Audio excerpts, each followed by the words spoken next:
अब हम देखते हैं केमिकल फॉर्मूले ऑफ कोवलेंट कंपाउंड्स। ठीक है, कोवलेंट कंपाउंड्स आपके क्या होते हैं बच्चे? दीज आर द कंपाउंड्स, ये आपके कंपाउंड्स होते हैं विच आर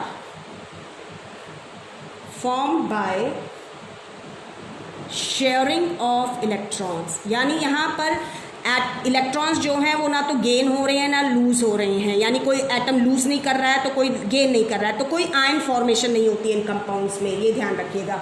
तो इन कंपाउंड्स के अंदर क्या होता है कि आपके दो या दो से ज़्यादा जो एटम्स होते हैं उनके बीच में शेयरिंग होती है, which are formed by sharing of electrons between two और मोर एटम्स। आ गई बात समझ में? या मैं सिंपल कह सकती हूँ कि ये तो ध्यान रखना ही है कि formation during the formation of these electron compounds no transfer of electron is taking place. ठीक है, तो कोई आयंस नहीं है तो कोई चार्जेस भी प्रेजेंट नहीं होते इन एटम्स के ऊपर। और सिंपल कर देती हूँ कि जब आपके दो नॉन मेटल्स, ठीक है, two non metals they combine, तो वो क्या फॉर्म करते हैं? आपके कोवलेंट कंपाउंड। जैसे अगर आप वाटर को देखते हैं तो hydrogen and oxygen both are non metals, दोनों ही नॉन मेटल्स हैं।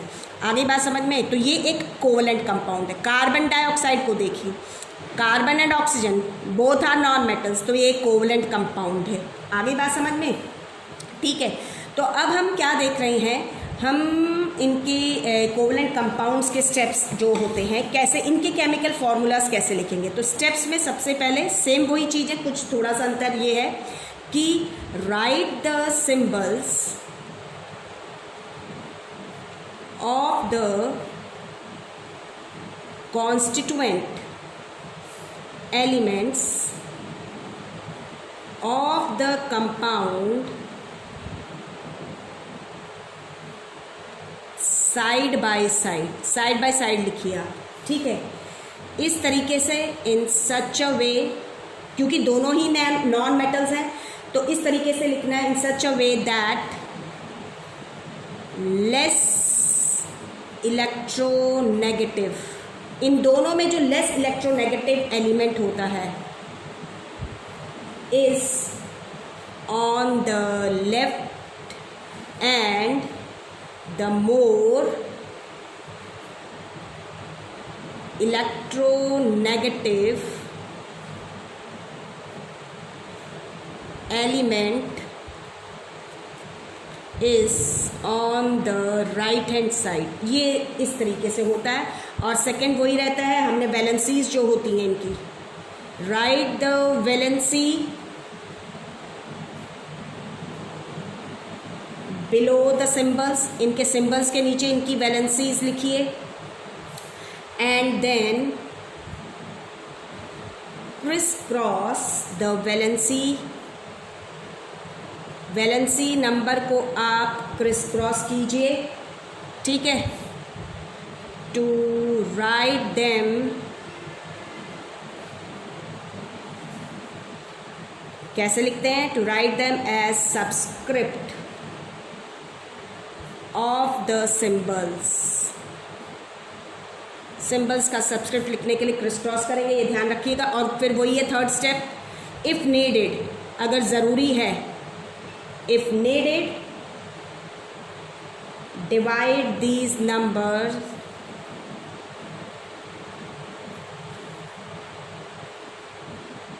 विच आर रिटर्न, जिन्हें हम सबस्क्रिप्ट की तरह रखते हैं, ठीक है, which are written as subscripts, किससे डिवाइड करेंगे? बाय अ कॉमन फैक्टर से।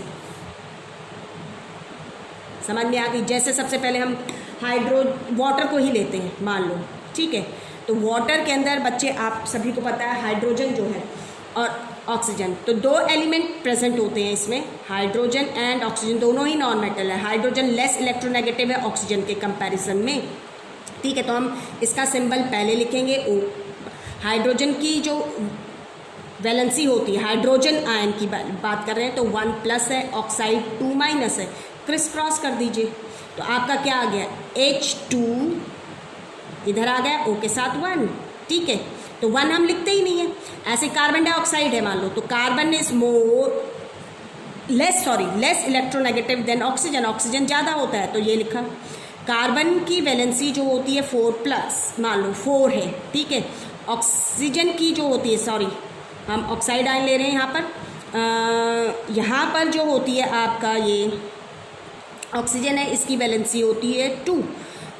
यहाँ लेकर जाइए, इसको क्रिस क्रॉस कीजिए तो कार्बन के साथ क्या आया 2, ऑक्सीजन के साथ 4, 2 1 ज़ा 2 2 ज़ा 4 की कॉमन फैक्टर 2 था, तो केमिकल फार्मूला क्या बन गया इसका CO2।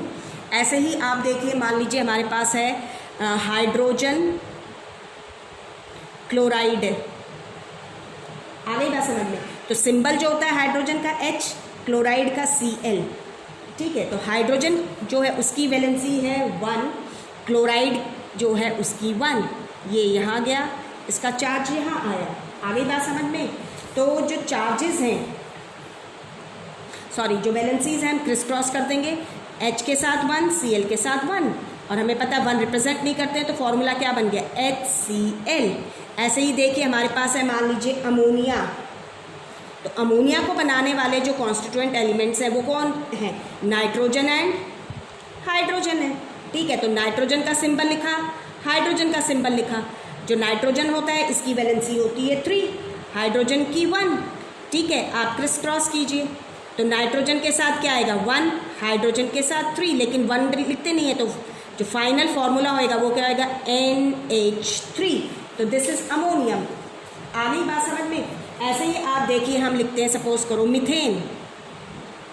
मीथेन के जो कॉन्स्टिट्यूएंट एलिमेंट होते हैं वो होते कार्बन एंड हाइड्रोजन, ठीक है। कार्बन जो होता है उसकी वैलेंसी क्या होती है 4, हाइड्रोजन की 1 होती है, ठीक है। क्रिस क्रॉस कीजिए, ये आगे बात समझ में। तो आपका क्या जाएगा, C के साथ 1, हाइड्रोजन के साथ 4, 1 लिखते नहीं है तो क्या बन गया CH4।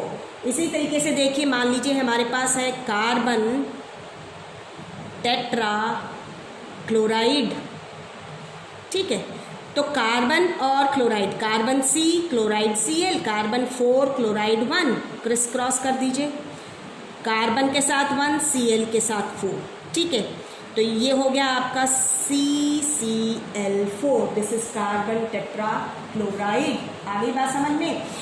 तो ये आपके मोस्टली कोवलेंट कंपाउंड्स में ये भी ध्यान रखिएगा, जहाँ पर जो हम आपको फॉर्मूला लिखना बता रहे हैं वो जस्ट सिंपल कोवलेंट कंपाउंड्स का सीख रहे हैं, जो आपके कैसे होते हैं, जिन्हें हम बाइनरी कंपाउंड्स भी कह सकते हैं। हम यहाँ पर कोवलेंट कंपाउंड में हम सिर्फ कौन से वाले स्टडी कर रहे हैं, बाइनरी कंपाउंड्स को बच्चे। बाइनरी कंपाउंड्स यानी कि आप कह सकते हैं जिनमें सिर्फ क्या होता है 2 एलिमेंट्स के बने हुए होते हैं, 2 एलिमेंट्स।